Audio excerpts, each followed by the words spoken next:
राज्यात गेल्या महिन्याभरापासून सरकारी अधिकारी आणि कर्मचाऱ्यांचा बदल्यांचा धूमधडाका सुरू असून महत्त्वाच्या पदांसाठी मोठी स्पर्धा सुरू असल्याचं चित्र पाहायला मिळत आहे।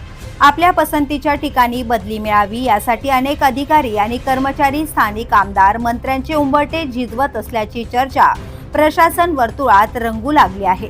बदल्यांसाठी मोठ्या प्रमाणात देवाणघेवाण सुरू असताना चर्चांना उधाण आलंय। दरम्यान विधान परिषद निवडणुकीची आचारसंहिता, राज्यात सुरू असलेली जनगणना आणि मतदार याद्यांचे परीक्षण यामुळे बदल्यांच्या प्रक्रियेत अडथळे निर्माण झाले होते। या कामांमध्ये सहभागी असलेल्या अधिकारी आणि कर्मचाऱ्यांच्या बदल्यांना यापूर्वी स्थगिती देण्यात आली होती। मात्र आता शासनाने सर्वसाधारण बदल्यांना मुदतवाढ देण्याचा महत्त्वाचा निर्णय घेतलाय।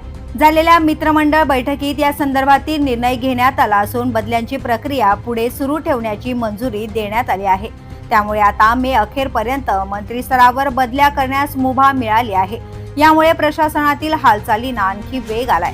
नियमानुसार सरकारी कर्मचाऱ्यांची 3 वर्षांची सेवा पूर्ण झाल्यानंतर बदली केली जाते, तर काही संवेदनशील किंवा दुर्गम भागात कार्यरत कर्मचाऱ्यांसाठी वेगळे निकष लागू असतात। सामान्यतः एप्रिल आणि मे महिन्यात बदल्यांची प्रक्रिया राबवली जाते। मात्र प्रशासकीय गरज किंवा आपत्कालीन परिस्थितीत वर्षातील कोणत्याही काळात बदली करण्याचे अधिकार सक्षम प्राधिकाऱ्याला म्हणजेच मुख्यमंत्र्यांना असतात। जरी बदल्यांसाठी राजकीय किंवा बाह्य दबाव आणण्यास नियमानुसार बंदी असली तरी प्रत्यक्षात अनेक कर्मचारी आणि अधिकारी आपल्या बदलीसाठी मंत्री आणि आमदारांच्या शिफारशी घेत असल्याचं बोललं जातंय।